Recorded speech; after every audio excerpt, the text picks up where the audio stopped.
తెలంగాణలో ఉన్నటువంటి అప్పుడు ఎమ్మెల్యేలందరూ కూడా తెలంగాణ ప్రజల ఆకాంక్ష ఏనాటి నుంచో తెలంగాణ ప్రజలు ప్రత్యేక తెలంగాణ కోరుకుంటున్నారని ఆ రోజు ఉన్నటువంటి 40 మంది ఎమ్మెల్యేలు తెలంగాణ ఎమ్మెల్యేలు మరి కేంద్రానికి అప్పుడు ఉన్నటువంటి కేంద్రానికి తెలంగాణ ప్రత్యేక తెలంగాణ కావాలని లేఖలు ఇచ్చినటువంటి సందర్భంగా ఆ సెంటిమెంట్ని ఏ విధంగా నేను క్యాష్ చేసుకోవాలి, ఏ విధంగా నేను ఇది చేసుకోవాలనేటువంటి దురుద్దేశంతోన టీడీపీ పార్టీలో మంత్రి పదవి రాలేదని తెలంగాణ గానం ఎత్తుకున్నాడు ఈ యొక్క కేసీఆర్.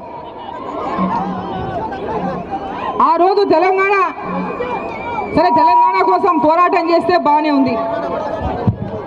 తెలంగాణ కోసం పోరాటం చేస్తే నిజంగా చిత్తశుద్ధితో పోరాటం చేస్తే బాగానే ఉండే. ఆయన చిత్తశుద్ధి అంతా తెలంగాణ రావాలని కాదు, ఆయన చేసిన నిరాహార దీక్ష తెలంగాణ రాష్ట్రం కోసం కాదు, ఆయన చేసిన నిరాహార దీక్ష 14F కోసం ఆయన చేసిన దీక్ష.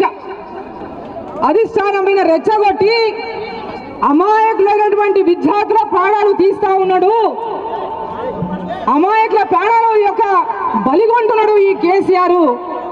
కాబట్టి అవకాశం వారి పిల్లలను బలిదానాలు కాకుండా కాపాడాలని సోనియా గాంధీ గారు తెలంగాణ ఇస్తా అని చెప్పి ఆ రోజు డిసెంబర్ 9న ఆమె అనౌన్స్ చేయించినటువంటి విషయాన్ని ఈ సందర్భంగా ఒకసారి గుర్తు చేస్తున్నా. ఆ రోజు ఉన్నటువంటి పరిస్థితుల్లో తెలంగాణ రాష్ట్రంలో ఈ దేశంలో కాంగ్రెస్ పార్టీ యూపీఏ ప్రభుత్వంలో ఉన్నప్పుడు ఉమ్మడి ఆంధ్రప్రదేశ్లో కానీ ఇతర రాష్ట్రాల్లో కానీ పూర్తి మెజార్టీతో ఆ రోజు రాష్ట్రంలో కేంద్రంలో యూపీఏ ప్రభుత్వం అధికారం లేదు, కాంగ్రెస్ కు పూర్తి స్థానంలో మెజార్టీ లేదు. కొన్ని ప్రాంతీయ పార్టీల మీద ఆ రోజు వాళ్ళందరి యొక్క మిత్రపక్షాలతో కూడి యూపీఏ ప్రభుత్వాన్ని ఏర్పాటు చేసింది కేంద్రంలో సోనియా గారి అధ్యక్షతన. చాలా మంది తెలంగాణ కోసం వ్యతిరేకించినారు. ఒక్క తెలంగాణ రాష్ట్రం ఏర్పాటు చేస్తే దేశంలో ఎన్నో చోట్ల చిన్న రాష్ట్రాల కోరికలు ఉంది, తెలంగాణ ఏర్పాటు కావాలంటటువంటి ఉద్యమాలు జరుగుతున్నాయి. మరి తెలంగాణ ఇస్తే అన్ని రాష్ట్రాల్లో కూడా తెలంగాణ కోసం ఉద్యమాలు వచ్చి దేశం విచ్ఛిన్నమైనటువంటి పరిస్థితుందని అందరూ కూడా అలారంగా ఇది చాలా నష్టం చేస్తుంది ఈ దేశానికి అని పెద్ద ఎత్తున చాలా మంది ఇంటెలిజెన్స్ ఉన్నటువంటి వాళ్ళ బ్యూరో ఐబీలంతా కూడా అక్కడికి సమాచారం చేరవేస్తే తెలంగాణ వరకు ఇది చాలా పురాతనమైనటువంటి డిమాండ్. 1969 నుంచి ఈ తెలంగాణ కోసం ఉద్యమాలు జరుగుతూ ఉన్నాయి. ఆంధ్రప్రదేశ్ ఏర్పాటైనప్పటి నుంచే తెలంగాణ కోసం ఆ రోజు కూడా ఏర్పాటు కోసం పోరాటాలు జరిగినాయి. కాబట్టి తెలంగాణ రాష్ట్రాన్ని ఇవ్వక తప్పదు అని మిగతా అన్ని పక్షాలతో మాట్లాడి అన్ని మిత్రపక్షాలతో మాట్లాడి అందరినీ ఒప్పించి ఆ రోజు ఇద్దరు పార్లమెంటు మెంబర్లు తెలంగాణ రాష్ట్రంలో ఇక్కడ ఉన్న రాములమ్మ విజయశాంతి టిఆర్ఎస్ పార్టీ నుంచి తన ఒక సభ్యురాలు, పార్లమెంటు సభ్యురాలు. కేసీఆర్ గారు ఆమె మెదక్ నుంచి గెలిస్తే కేసీఆర్ని పాలమూరు గెలిపించింది. మామునార్ పార్లమెంటు సభ్యుడిగా ఉన్నాడు, పాలమూరులో పార్లమెంటు సభ్యుడిగా ఉంది. పాలమూరు కష్టాల గురించి ఒకరోజు కూడా పార్లమెంట్లో మాట్లాడిన పాపాన పోలేదు. ఏనాడు కూడా ఆర్డీఎస్ కోసం పోరాటం చేసిన పాపాన పోలేదు. ఆయన తెలంగాణ ఉద్యమం ప్రారంభం చేసినాడు.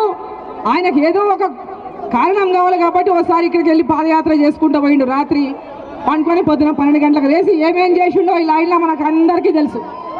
ఆయన యాత్ర ఎట్లా సాగిందో మనకు అందరికీ తెలుసు. మన యొక్క సెంటిమెంట్స్ని అడ్డం పెట్టుకొని, ముఖ్యంగా పాలమూరు ప్రజల సెంటిమెంట్ని అడ్డం పెట్టుకున్నాడు తెలంగాణ ఉద్యమంలో. ఆర్డీఎస్ పేరు చెప్పి, ముఖ్యంగా ఆర్డీఎస్ పేరు చెప్పే తెలంగాణ ఉద్యమంలో తెలంగాణ ప్రజలకు పెద్ద ఎత్తున ఈ ప్రాంతం మీద మమకారం కలిగే విధంగా చాలా మందికి ఆ సెంటిమెంట్ని కూడా రెచ్చగొట్టే విధంగా మాట్లాడిండు. ఈరోజు అదే ఆర్డీఎస్ కోసం మనం పెద్ద ఎత్తున పోరాటం చేసే సంగతి మీ అందరికీ తెలుసు. అప్పుడు కేసీఆర్ లేడు. అదే ఆర్డీఎస్ కోసం మనం సమైక్యాంధ్రలో ఉన్నప్పుడు, ఉమ్మడి ఆంధ్రప్రదేశ్లో ఉన్నప్పుడు ఆర్డీఎస్ నీళ్ళ కోసం రాయలసీమలో మనం ఎదురు నిలబడి గొడ్డళ్లకు బరిసలకు ఎదురు నిలబడి పోరాటం చేసి వచ్చినాం, ప్రాణాన్ని త్యాగానికి కూడా భయపడకుండా. దాన్ని ఇడిచిపెట్టి ఆయన తెలంగాణ పిల్లలకు ఉద్యోగం రాలేదని రాజకీయంగా తెలంగాణ ప్రజల యొక్క సెంటిమెంట్ని అడ్డంగా పెట్టుకొని ఉద్యమంలో పిల్లల ప్రాణాలు తీసి సోనియా గాంధీ గారు తెలంగాణ ఇస్తారని చెప్తే విజయశాంతి గారు కాంగ్రెస్ పార్టీ తెలంగాణ ఇస్తానని చెప్పింది కాబట్టి నేను కాంగ్రెస్ పార్టీతో పోతా అని ఆమె కాంగ్రెస్ పార్టీలో వస్తే అంటే కాంగ్రెస్ పార్టీలో అప్పటికి ఆమె అనుకూలంగా ఉంది, ఇంకా అప్పటికి కూడా ఇంకా చేరలేదు.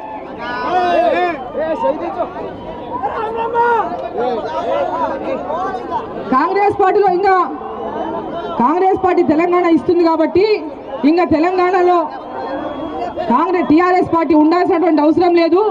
ఎందుకంటే కేసీఆర్ చెప్పిన మాటని కేసీఆర్ ఏం చెప్పిండు, ఈ టీఆర్ఎస్ పార్టీ ఉద్యమ పార్టీ, ఈ ఉద్యమ పార్టీ కేవలం తెలంగాణ సాధన కోసమే, తెలంగాణ సాధించిన తర్వాత ఈ పార్టీ ఉండదు, తెలంగాణ ఎవరిస్తే ఆ పార్టీలో టీఆర్ఎస్ పార్టీని మెర్జ్ చేస్తాననేటువంటి మాట చెప్పింది. కాంగ్రెస్ పార్టీ తెలంగాణ ఇస్తే కాంగ్రెస్ పార్టీలో టీఆర్ఎస్ పార్టీని మెర్జ్ చేస్తానటువంటి మాట చెప్పిండు. పార్లమెంటులో బిల్లు పెట్టినప్పుడు కూడా బిల్లు పాస్ చేయడానికి పెద్ద ఎత్తున అనేక అడ్డంకులు తెలంగాణ వ్యతిరేకులు సృష్టించినప్పటికీ ఆ రోజు మరి కేసీఆర్ ఎక్కడ ఉన్నాడో ఒకసారి జవాబు చెప్పాలి. పార్లమెంటులో బిల్లు ప్రవేశపెట్టినప్పుడు మరి ఆ బిల్లు కోసమే తెలంగాణ కోసమే పోరాటం చేసినట్టు చెప్పేటన్నాడు కేసీఆర్. మరి ఆ బిల్లు పార్లమెంటులో పెట్టి పాస్ అయ్యేటప్పుడు నువ్వు ఎక్కడున్నావు, ఏం చేస్తున్నావు? మరి తెలంగాణ బిల్లు పాస్ అయిన తర్వాత మరి నీ పార్టీని కాంగ్రెస్ పార్టీలో ఎందుకు మెర్జ్ చేయలేదు? సోనియా గాంధీ దగ్గరికి తెలంగాణ బిల్లు అయిపోయిన తర్వాత సోనియా గాంధీ దగ్గరికి వెళ్ళి మీ కుటుంబ సభ్యులందరూ వెళ్ళి దండాలు పెట్టి ధన్యవాదాలు చెప్పొచ్చి, అమ్మ తెలంగాణ సోనియా గాంధీ వల్లనే సాధ్యమైంది, నీ వల్లనే సాధ్యమైంది తల్లి, నువ్వు లేకుంటే తెలంగాణ వచ్చేదే కాదు, తెలంగాణ ప్రజలకు ఆకాంక్ష తీరేదే కాదు, మీరు పట్టుదలతో ఉండి తెలంగాణ ప్రజలకు న్యాయం చేయాలనేటువంటి ఆలోచనతో మీరు ఉన్నందువల్లనే ఈరోజు తెలంగాణ సాధ్యమైందని కొడుకు, కోడలు, మనమరాలు, బిడ్డ, అల్లుడు, ఇంకొక అల్లుడు, కుటుంబ సభ్యులందరూ పోయి ఢిల్లీకి పోయి చెప్పి తెలంగాణ ఇచ్చినందుకు ధన్యవాదాలు తెలిపొచ్చింది. అసెంబ్లీలో కూడా చెప్పిండు ఆయన, సోనియా గాంధీ గారు రుణం తీర్చుకోలేము, తెలంగాణ ఇచ్చింది సోనియా గాంధీ గారే, సోనియా గాంధీ ఇచ్చిండ్రు, ఇచ్చిన వాళ్ళ పేరు చెప్పుకున్నాలే అని అసెంబ్లీలో కూడా మాట్లాడినటువంటి కేసీఆర్ మరి ఈరోజు నీకు కాంగ్రెస్ పార్టీ మీద ఎందుకయ్యా బాబు అంత కక్ష? కాంగ్రెస్ పార్టీ మీద నీకెందుకయ్యా బాబు అంత కష్టము? నీ కొడుకు ఎందుకయ్యా కాంగ్రెస్ పార్టీని చూస్తే చిర్రుబురులాడి అడ్డమైనటువంటి దుర్భాషను నీ కొడుకు మాట్లాడతాడు? అమెరికాకు పంపించి దుర్భాషలు నేర్చుకోనికి నువ్వు అమెరికా పంపించినవా? లేకుంటే తెలంగాణలో ఇదే భాష మాట్లాడితే మనకు గుర్తింపు ఉంటుందిరా నాయనా అని చెప్పి నువ్వు భాష నేర్పించినవా? ఈరోజు దేనికి మీరు మాట్లాడే భాష ఇది తెలంగాణ ప్రజలకు ఏదైనా గౌరవం ఇస్తే ఒక ముఖ్యమంత్రి హోదాలో ఉండి, ఒక ముఖ్యమంత్రి హోదాలో ఉండి, ఒక మంత్రుల హోదాలో ఉండి కాంగ్రెస్ పార్టీని లుచ్చా పార్టీ అంటారా? మరి మీ కామెంట్ చేయండి. ఎప్పటికప్పుడు మా వీడియోస్ చూడాలంటే సబ్స్క్రైబ్ చేసుకోండి.